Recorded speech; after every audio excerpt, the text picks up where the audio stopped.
Dear friends, pet and ലീഫിലേക്ക് സ്വാഗതം. നമുക്ക് എല്ലാവർക്കും ഓരോ സന്തോഷമുണ്ട്.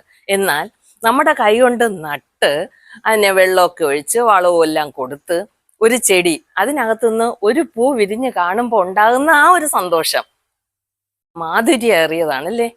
അതിന് ഇത്രയും മാധുര്യം വരാനുള്ള ഒരു കാരണം എന്ന് പറയുന്നത് ഇതൊരു കാത്തിരിപ്പിന്റെ ഫലമാണ്. നമ്മൾ ഇത്രയും ശുശ്രൂഷ കൊച്ചു കുട്ടികളെ പോലെ സംരക്ഷിച്ച് ശുശ്രൂഷിച്ച് നമ്മൾ കിട്ടുന്ന ആ ഒരു ഫലം അത് പ്രകൃതി നമുക്ക് തിരിച്ചു തരുന്ന ഒരു സമ്മാനമാണ്. അപ്പൊ ആ ഒരു ചെടി അതിനകത്തുനിന്ന് നല്ല പൂക്കൾ കിട്ടണമെങ്കിൽ നല്ല ആരോഗ്യത്തോടു കൂടി ആ ചെടി വളർന്നു വരണം. അപ്പൊ അത്രയും ഒരു വളർച്ചാ ഉത്തേജകം ആരോഗ്യത്തോടെ എങ്ങനെ ഒരു ചെടിയെ നമുക്ക് സംരക്ഷിച്ചെടുക്കാം, അതിനകത്തുനിന്ന് കൂടുതൽ പൂക്കളും വലിപ്പമേറിയ പൂക്കളും ഒക്കെ നമുക്ക് എങ്ങനെ ഉണ്ടാക്കിയെടുക്കാം, അതിനുവേണ്ടി ഞാൻ കൊടുക്കുന്ന ഒരു സൂപ്പർ ജൈവ വളമാണ് ഇന്ന് നിങ്ങളെ ഞാൻ പരിചയപ്പെടുത്തുന്നത്. അപ്പൊ ഞാൻ എൻ്റെ ഓർക്കിഡിന് കൊടുക്കുന്ന വളം അത് ഏതൊക്കെയാണ് എന്ന് നിങ്ങളെ പരിചയപ്പെടുത്തിക്കൊണ്ടിരിക്കുകയാണല്ലോ. അതിലെ രണ്ടാമത്തെ പാർട്ടാണിത്. ഇന്ന് ഞാൻ നിങ്ങളെ പരിചയപ്പെടുത്തുന്നത് കടൽപ്പായൽ വളം അല്ലെങ്കിൽ സീവീഡ് ഫെർട്ടിലൈസർ. എന്തുകൊണ്ടാണ് അതിന് ആ പേര് വന്നത്? കടലിലെ മൈക്രോ ആൽഗെ അല്ലെങ്കിൽ കടലിലെ ചെറു സസ്യങ്ങൾ സീവീഡ്സ് സംസ്കരിച്ചാണ് ഈ വളം നമ്മുടെ സീവീഡ് ഫെർട്ടിലൈസർ എടുക്കുന്നത്. അതൊരു സ്വാഭാവിക വളർച്ച ത്വരിതപ്പെടുത്തുന്ന ഒരുപാട് ഹോർമോണുകൾ, വിറ്റാമിനുകൾ, ധാതുക്കൾ, പോഷക കലവറയാണ് അതിനകത്ത്. ഇത്രയും ആരോഗ്യത്തോടു കൂടി ചെടികൾ വളരുന്നു, അത്രയും ഭംഗിയായിട്ട് അതിന് രോഗപ്രതിരോധ ശക്തി കിട്ടുകയും അതിൻ്റെ കീടാണുക്കളെയൊക്കെ അതിനെ അകറ്റി നിർത്താൻ സാധിക്കുകയും ചെയ്യുന്നു. ഈ കാലാവസ്ഥയിൽ ഉണ്ടാകുന്ന വ്യതിയാനങ്ങൾ നമുക്ക് സമ്മർദ്ദങ്ങൾ ഉണ്ടാകുന്ന പോലെ തന്നെ ഈ ചെടികൾക്കും സമ്മർദ്ദങ്ങൾ ഉണ്ടാക്കാറുണ്ട്.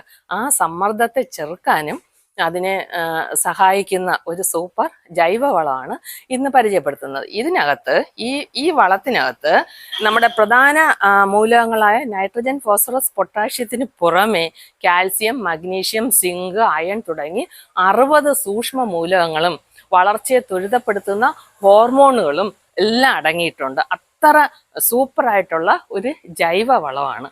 അപ്പൊ നമുക്ക് ഇത് പ്രയോഗിക്കുന്നത് ഒരുപാട് വെയിൽ വരാത്ത സന്ദർഭങ്ങളിൽ അതിരാവിലെ ഒന്നിൽ 6 മണിക്കും 8 മണിക്കും ഇടയിൽ അല്ലെങ്കിൽ വൈകുന്നേരങ്ങളിലാണ് ഇത് നമ്മൾ ചെടികൾക്ക്, ഓർക്കിഡുകൾക്ക് കൊടുക്കേണ്ടത്. മറ്റ് പൂച്ചെടികൾക്ക് കൊടുക്കുന്ന അളവിനേക്കാൾ കുറഞ്ഞ അളവിൽ മാത്രമേ നമ്മൾ ഓർക്കിഡുകൾക്ക് ഏതൊരു വളമായാലും കൊടുക്കാവുള്ളൂ. വളം ഒരല്പം കുറഞ്ഞു പോയാലും കൂടിപ്പോകാതിരിക്കാൻ ശ്രദ്ധിക്കണം. കാരണം ഇതിൻ്റെ വേരുകൾ വളരെ സെൻസിറ്റീവാണ്. ചെടി നശിച്ചു പോകും, ചെടി അഴുകിപ്പോവും. പിന്നെ ഒരു കാര്യം നമ്മൾ ശ്രദ്ധിക്കാനുള്ളത്, നമ്മൾ വളം കൊടുക്കുമ്പോൾ ചെറിയ ഒരു നനവ് ഇതിൻ്റെ പോട്ടി മിശ്രിതത്തിലും ആ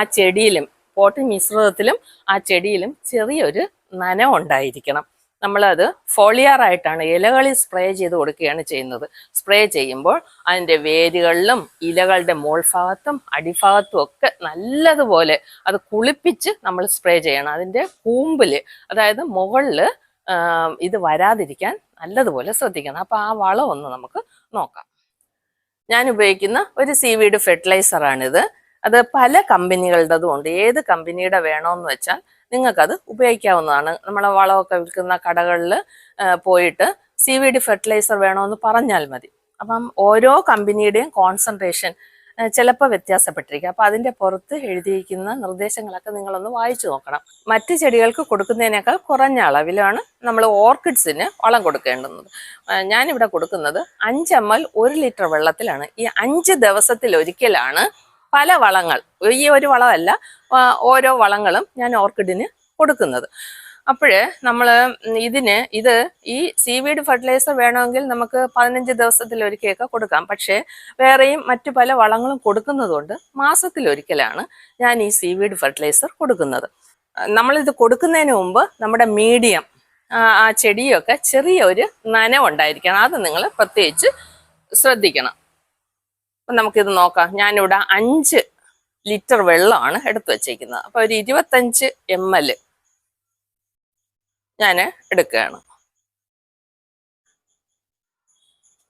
ഇത് നമുക്ക് മാസത്തിലൊരിക്കലേ ഞാൻ കൊടുക്കുന്നുള്ളൂ. കാരണം ഇതിനിടയ്ക്ക് മറ്റു പല വളങ്ങളും ഞാൻ കൊടുക്കുന്നത് കൊണ്ടാണ്. 5 ദിവസത്തിലൊരിക്കലാണ് ഞാൻ ഓർക്കിഡിന് വളങ്ങൾ കൊടുക്കുന്നത്.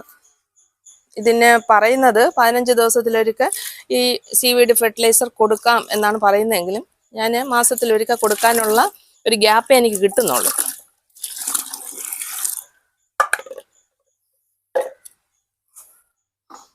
നന്നായിട്ടൊന്ന് ഇളക്കി കൊടുക്കുക. ഒരു വശത്തോട്ടാണ് ഇളക്കുന്നത്. നന്നായിട്ടൊന്ന് ഇളക്കി യോജിപ്പിച്ചതിന് ശേഷം നമുക്കിത് സ്പ്രെയറിലോട്ട് മാറ്റാം. ഇതിനകത്ത് സ്പ്രെയറിൽ അരിപ്പുണ്ട്, എന്നാലും ഞാനൊരു അതിൻ്റെ ഒരു സുരക്ഷയ്ക്ക് വേണ്ടിയിട്ട് വേറെ അരിപ്പും കൂടെ ഇതിനകത്ത് വെക്കാറുണ്ട്. ഇന്നലെ വൈകുന്നേരം പെയ്ത മഴയിൽ ഇതെല്ലാം നല്ലതുപോലെ നനഞ്ഞിരിക്കുകയാണ്. അപ്പം ഇന്ന് നമുക്ക് ഇവർക്ക് സ്പ്രേ ചെയ്യാം. കണ്ടോ, ഇതിൻ്റെ വേരും ഇലകളും എല്ലാം നല്ല കുളിപ്പിച്ച് സ്പ്രേ ചെയ്ത് കൊടുക്കണം.